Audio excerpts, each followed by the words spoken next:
What up, Christophers? This is your boy D. Christoph Lee, and we have another guest for today for the Christoph Lee Show, and her name is BriannaThinks, and she is a political organizer. She is also a graduate of A&T, North Carolina A&T, and she does so many things, and she's going to talk about it today. How are you today? You know, I'm doing pretty good. How about you? I'm good. Oh, okay. So what endeavors have you gotten into in terms of political stuff? What endeavors have I been in, talking political-wise? I'm currently a political organizer, working to mobilize black voters come the November election. I'm also touching down in states, so I've been working in Pennsylvania, Delaware, New Jersey, and then most recently Ohio and Indiana. Trying to get as much black people registered to vote, educated, let them know about community relationship building, because we have to build up our community to have actual political power, right? We can't all be divided. Right. So we've really been emphasizing that. And then having talks like this with you, and we've actually done a talk together. We did a virtual social justice power hour together, a while ago. So that was a good one. And then helping other friends with different endeavors that they have, different podcasts, different Instagram networks. Really just trying to get the word out as much as possible about the work that needs to be done, because it takes everyone to do it. Okay. So did you say that, tell me before, that you was working on the which campaign are you working on this election season? So I'm working with Color of Change, PAC. Okay. So Color of Change Political Action Committee. So we are not endorsing anyone, but we know the work that needs to be done. You know, we try to keep the actual parties out of it, but we want people to be registered to vote and then actually going out to vote. So we have a lot of voters who are getting mail-in ballots and have no idea how to fill them in. So that's what we've been focusing on, like how to properly fill in your ballot. Because if you don't, you know, your vote doesn't count. Yes. So yeah, that's what we're focusing on. So you're trying to make sure that everybody does the right thing legally, because you know who's in office sometimes might give out the wrong information or voter fraud. So basically, you're telling people Right. how to actually do it, Right. And you're trying to organize everyone to make sure that they vote. Right. So what do you think of the opinion of people not wanting to vote, or thinking that, oh, I don't like my options, so why should I vote this year? That's a tough one. So the way I feel about it, it personally kind of makes me upset, but I can get where they're coming from. Like, it's never just a one-sided conversation when it comes to voting, because voting is such a huge right, especially that people of color, women had to fight for so long. So it kind of upsets me on one hand to see, like, you see all these injustices being made, but you don't want to help fix the problem. Like, you see different people in your community wanting to, like, adjust to get so-and-so out the office, and then you don't want to help. Why not? And they say, well, I don't like the options. I'm like, okay, I get that. You know, it's understandable. Not every option we have is going to be like the 2008 Romney-Obama election or anything like that. So, 12 Obama-Romney election. But it's still something that we actively have to do, we as citizens. And then be the first people to complain. People who didn't vote would be like, oh, well, Trump is doing X, Y, and Z. All right, and what did you do? Because we were voting, but the way enough people in this county were voting. So you and your friends who didn't vote didn't help. But I can also see how people feel like their votes doesn't count. Excuse me. Because of the Electoral College? Yeah, because of the Electoral College. But the way the Electoral College works is you have to get many people to vote as possible for your party to get them. Like, so yeah, he had the popular vote, but it was spread out. Like, Hillary had the popular vote, and it was so, like, dispersed across the country. It wasn't like these people were voting Hillary, these people were voting. Like, it was very not necessarily unorganized, but it wasn't universal.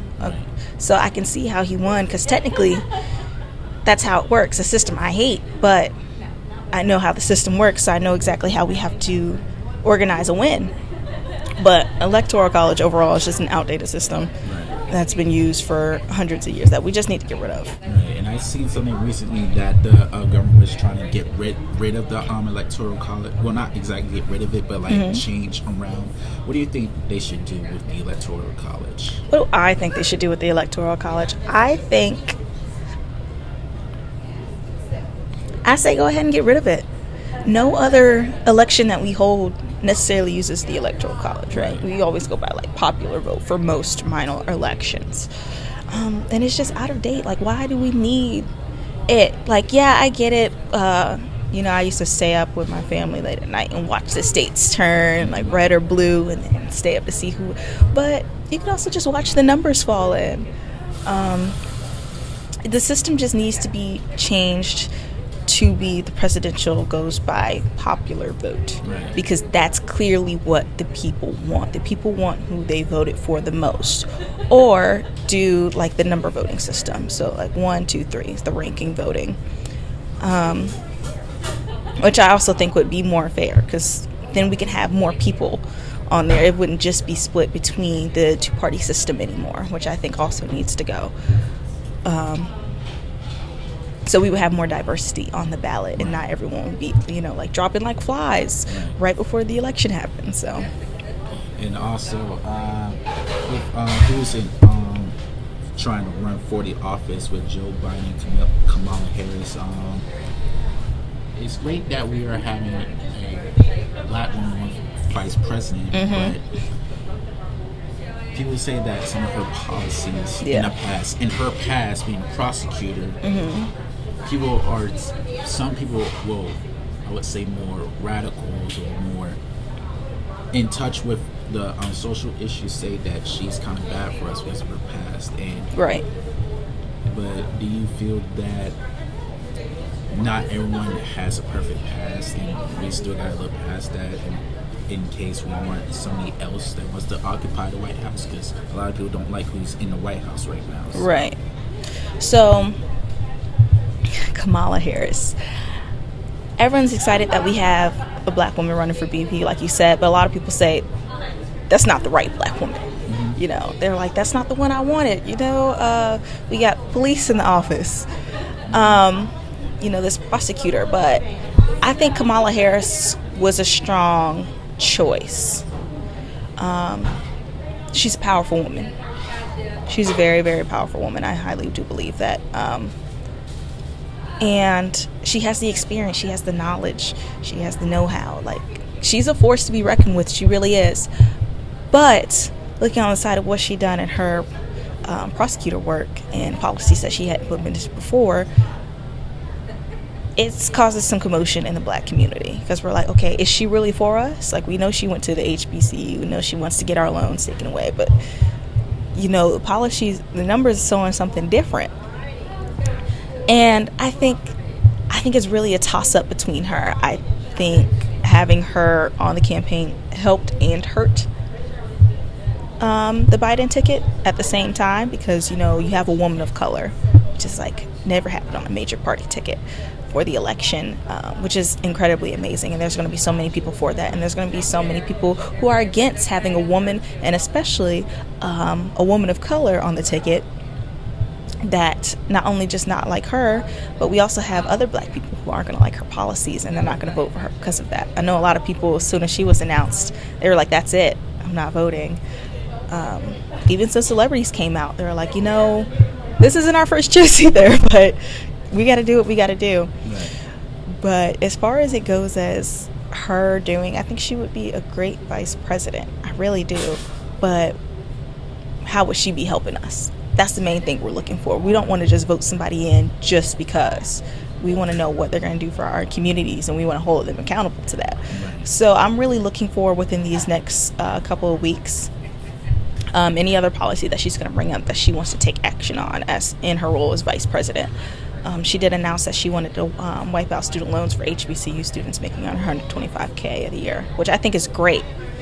But then you also have the division between black students who went to PWIs. But I do think the HBCU community is an underfunded and underserved community that needs to be addressed. And I think that's wonderful. But, what else? What else? Because at this point, this is just the talking phase. You could talk as much as you want, say anything like, I want to do X, Y, and Z. We know Congress isn't going to let it happen, but we want to see what your ideas are for what you want to do for your people that got you here. Right. Speaking of Congress, a lot of people say that a lot of people don't know this, but people should be voting locally, be voting for their senators. A lot of people do not know that. And do you want to explain how that system works and that we should be voting locally more than nationally? Yes. So your local elections are the most important elections ever. So that's where you're voting for your city council, your sheriff's department, your mayors, like all stuff like that affects you, because those people affect you as an individual. Yes, the presidential election is very important, and eventually, like, the policies they implement will affect you, but your city council is going to affect you way quicker. They can put something in place and it affects you the very next day, and a lot of people don't think about that. Even like your school board, like there's so many little elections that you should be on than just the one every 4 years. Most come up like every 2 years, or every year, depending on the seat that needs to be open and how long somebody has been sitting on it. There's so many things that can affect you. City council can affect like your property. They can address gun violence in your community. They can address problems with the school and school funding. That's who people really need to be looking to. And it's so sad. I like to jump around to a bunch of different city council meetings just to see the issues that people are facing, and you hardly see people in there. And those are open and public meetings that a lot of people just don't know about. Like, you can go on our website, find your local city council, and go sit on their meetings, hold them accountable. If you don't like a vote or a decision that's been made, speak up against it. Let your voice be heard. Let them know, like, hey, we are in the room and we don't want that. The last city council meeting I went to was actually, it took them some years to address gun violence in the Greensboro community, and when we went, they had finally passed a gun violence, almost like a protection program, to protect especially young black kids against everything that's going on in the community. And it took so long for mothers going out to city council meetings crying and begging for justice for their kids before they even had the nerve to do anything. And why did they do anything at that certain city council election meeting? Because there were people up for re-election and they needed those votes, and it's very strategic, and we have to pay close attention, because you could, oh, well, they've been in this office and I think they've been doing an okay job, I'm gonna go ahead and just, pencil them in, let them stay in office. You don't know what they're doing all the other time up before it's time for their re-election. They could just be doing nothing for the community, not be holding anybody accountable. They're just sitting in the seat, collecting the check. And then right before re-election, all right, let me go ahead and do this so everyone thinks I'm doing something. And that's something that we can't let fly, and something that we definitely have to be voting actively on and be very on top of who's in our local offices. Okay, right. And then the final, not the final, but like there's a... So, back onto the national election. So, how do you feel about Kanye West trying to get himself on the ballot, even though he didn't officially put himself on the ballot? Even if he did try to, he did it too late. And also, how would you feel about like people voting him in as a joke? I hate people who go and vote as a joke. Unfortunately, it's younger people closer to our generation that do it. Like in 2016, we had hundreds of thousands of people vote for Harambe, the dead gorilla. It's just such a waste of, like, you went to your polling site, you waited in line, you got your ticket, or you marked on your screen for a joke, a right that some people don't even have. A lot of people are still have so many disenfranchisements going against them for voting wise, and you're going down to make a joke. So it's just, I hate it. But as far as Kanye West is concerned, I wasn't mad that he decided to run, because people can do whatever they want. At this point, everybody's going to run for president if they really have the money to. I was mad that he didn't care enough to even take the time to do an actual presidential run. Like there's steps to candidacy, and he just came in last minute. It was like, all right, I'm gonna run for president, go ahead and vote me in. We got to pull these strings, and I'm all over Twitter and Instagram doing this, and I'm holding I'm going to start holding rallies and like little concert venues, because I don't like viewing people as like one-dimensional people. So like artists can do more than sing and rap. Athletes can do more than play sports. So I really love when those people get involved politically. But Kanye West, with all that money and time that he has, to not even care enough to take the necessary steps that went into running a presidential candidate campaign was just so aggravating. Like, he said he was going to run later on. He could have waited, got educated more, took the time to make sure everything was done right. And it would have been, I think he would have had a strong campaign, specifically because, one, he has the money to run a good campaign. And then two, he has people backing him to run a good campaign.